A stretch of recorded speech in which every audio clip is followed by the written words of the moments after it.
नमस्कार, आप देख रहे हैं जिले का लोकप्रिय चैनल फर्स्ट ट्रैक। मैं हूं अनूप शर्मा। आज हमारे साथ मौजूद है अभिनव सिंह। अभिनव सिंह परिचय के मोहताज नहीं हैं। पीजी कॉलेज के छात्र संघ के अध्यक्ष रहे हैं। एबीवीपी से लंबे समय से जुड़े रहे हैं और एबीवीपी में प्रांत स्तर पर अभी इनको बहुत बड़ी जिम्मेदारी दी है। अभिनव जी, आपका स्वागत है। बहुत बहुत धन्यवाद, आपने मुझे यहाँ बुलाया उसके लिए। अभिनव जी, आपको एबीपी के तौर पे सभी लोग जानते हैं, छात्र संघ अध्यक्ष के तौर पे सभी लोग जानते हैं, लेकिन फर्स्ट ट्रैक के माध्यम से लोग जानना चाहते हैं कि आपकी पृष्ठभूमि क्या है, आप किस परिवार से हैं, आप कहां से हैं? बिल्कुल। वैसे मैं ये स्पष्ट कर दूं कि किसी भी प्रकार से हमारे परिवार में राजनीति का कोई दूर दूर तक वास्ता नहीं है। मैं एक सामान्य मध्यम वर्गीय परिवार से आता हूं और मेरे पिताजी राजकीय सेवा में हैं और कोई बड़ी पृष्ठभूमि नहीं है कि अमूमन देखा जाता है कि आज बड़े बड़े लोगों को हम सब देखते हैं, बड़ी राजनीतिक उनकी पारिवारिक पृष्ठभूमि हो, लेकिन एक सामान्य सी पृष्ठभूमि से निकल करके मैं ये छात्र सेवा में, छात्र राजनीति में आया हूं। अभिनव जी, आपको प्रांत स्तर पर एबीवीपी ने बड़ी जिम्मेदारी दी। जो ये जिम्मेदारी दी है आपको, उसके बारे में हमारे दर्शकों को थोड़ा विस्तृत रूप से बताएं। बिल्कुल, अखिल भारतीय विद्यार्थी परिषद किसी परिचय का मोहताज नहीं है। यह विश्व का सबसे बड़ा छात्र संगठन है और आज संपूर्ण विश्व में एबीवीपी का काम है पूरे अखिल भारतीय स्तर तक। वैसे ये प्रांत स्तर की जिम्मेदारियां हर प्रांत में विद्यार्थी परिषद के कार्यकर्ता प्रमुख रूप से तय करते हैं और एक सामान्य सा निर्वाचन प्रक्रिया होती है प्रांत स्तर पर। वहां से निकल करके प्रांत अध्यक्ष और प्रांत मंत्री का निर्वाचन होता है। वहां से निकल करके ये मैं जो इस बार इस सत्र के लिए विद्यार्थी परिषद ने मुझे निर्वाचित किया है, मुझे ये दायित्व सौंपा है। अभिनव जी, आपको जो प्रांत मंत्री का पद मिला है, ये पद कितना महत्वपूर्ण है, संगठन के किस काम आता है, इसके बारे में थोड़ा विस्तृत जानकारी हमारे दर्शकों को दीजिए। बिल्कुल, जो प्रांत मंत्री का यह दायित्व होता है, क्योंकि दो ही प्रमुख दायित्व प्रांत अध्यक्ष और प्रांत मंत्री, इनका निर्वाचन होता है। और क्योंकि राजस्थान में जयपुर प्रांत में लगभग 22 जिले आते हैं और एक नेतृत्वकर्ता के रूप में प्रांत मंत्री का पूरा नैतिक दायित्व होता है कि सब जगह उसके प्रवासों, सब जगह जाकर के विद्यार्थी परिषद का कार्य कॉलेज कैंपस से लेकर के नगर इकाइयों तक हो और जो भी एबीवीपी की वर्ष भर की एक्टिविटीज हो, पूरा उसमें विद्यार्थी परिषद के कार्यकर्ता इन्वॉल्व होकर के हर जगह अपना भागीदारी निभाएं। ऐसा एबीवीपी का पूरा कार्य क्षेत्र निर्धारित है, वहां से इसका काम रहता है। आप मेधावी छात्र रहे हैं, लोग डॉक्टर, इंजीनियर, प्रशासनिक अधिकारी बनने में रुचि रखते हैं, फिर आपने ये छात्र राजनीति को क्यों चुनी? वैसे तो ये सही बात है कि मैं जितना इस क्षेत्र में हूँ उतना ही पढ़ाई के क्षेत्र में भी ठीक ठाक छात्र रहा हूँ, क्योंकि साइंस बैकग्राउंड का स्टूडेंट होने के नाते जब मैं कॉलेज में आया तो बड़ा चैलेंजिंग था और बाकी आगे की पढ़ाई मैंने 8 से स्टार्ट की अपनी, और उसमें भी कहीं ना कहीं पीजी कॉलेज से मैं एक टॉपर छात्र के रूप में निकला। लेकिन मेरे मन में समाज के लिए समाज सेवा और जिस तरीके से छात्रों की एक समस्या होती है, मैं हर एक उस स्थान से देखते आया कि कैसे कॉलेज में पढ़ने वाला छात्र आता है और उसके सामने क्या क्या समस्याएं होती हैं, और इतनी दूर से जब वो ग्रामीण अंचल से एक छात्र सामान्य सा यहाँ कॉलेज आ रहा है तो कहीं ना कहीं उसको पढ़ाई के लिए जो जो आवश्यकता चीजें हैं मूलभूत, तो उसके लिए विद्यार्थी परिषद के बैनर तले हम सब लोगों ने हमेशा से संघर्ष किया और उनके लिए लड़ाई लड़ी, और ये भाव मुझे कहीं ना कहीं एक प्रेरित करता था और उसके साथ मैंने अपनी पढ़ाई भी जारी रखी, क्योंकि विद्यार्थी परिषद में वही काम कर सकता है जब तक वो छात्र है।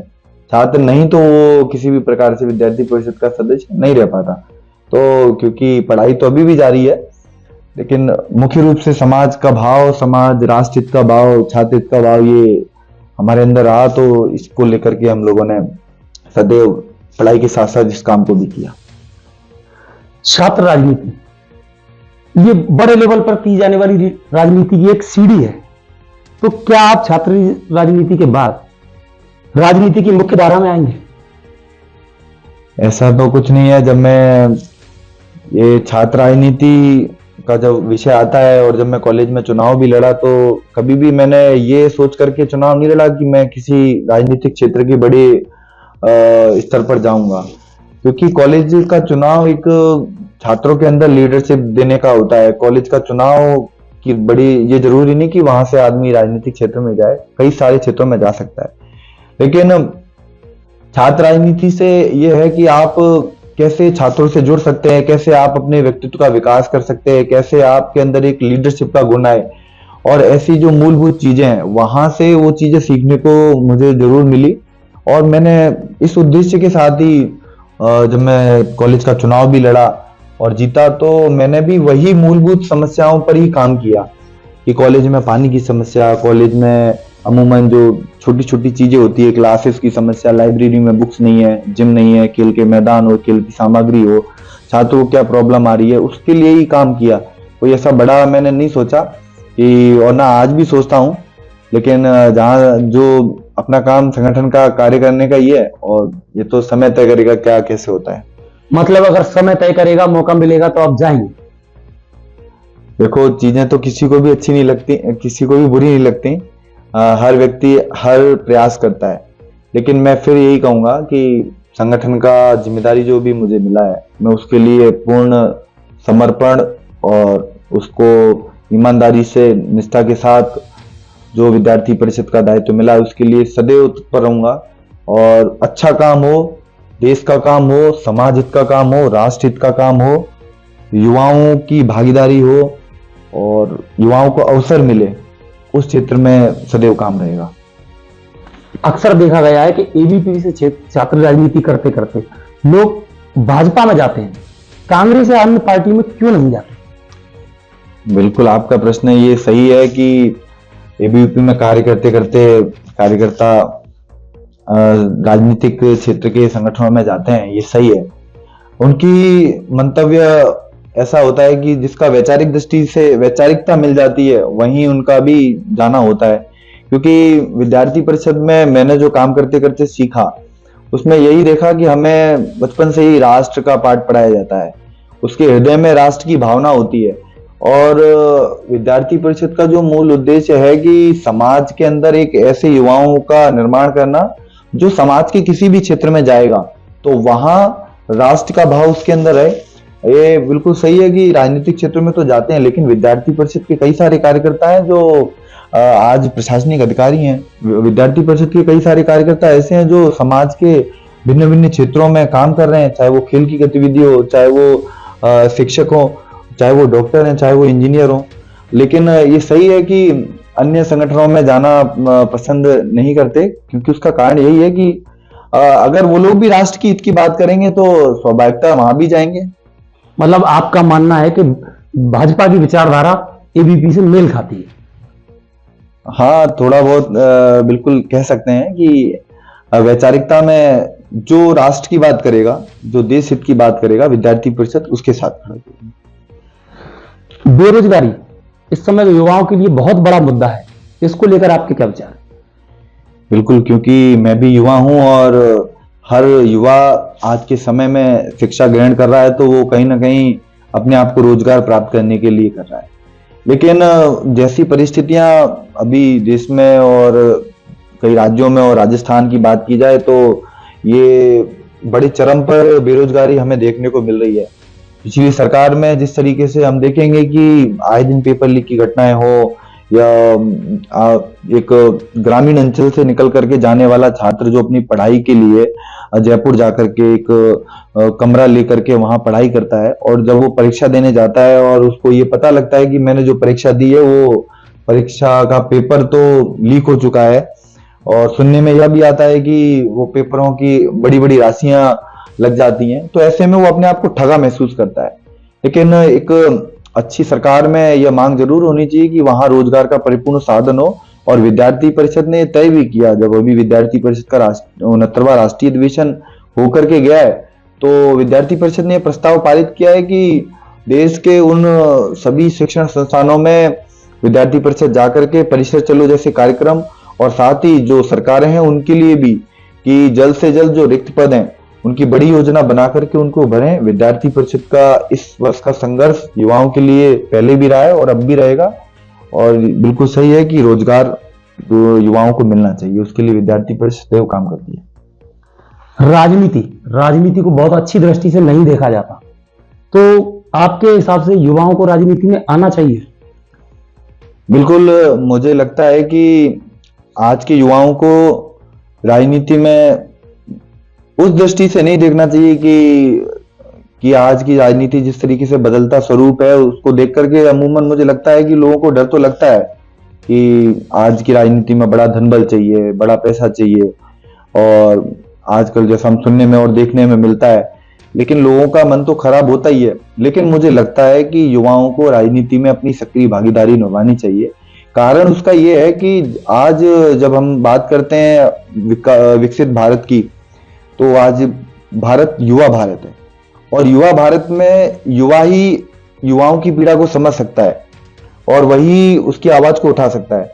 तो मुझे लगता है कि सक्रिय राजनीति में युवा ही देश की दशा दिशा को तय करने वाला है, और राजनीति में युवाओं की भागीदारी होनी भी चाहिए और सक्रिय रूप से होनी चाहिए। हाल ही में प्रदेश में नई सरकार बनी है, युवाओं को लेकर आप सरकार से क्या अपेक्षा रखते हैं?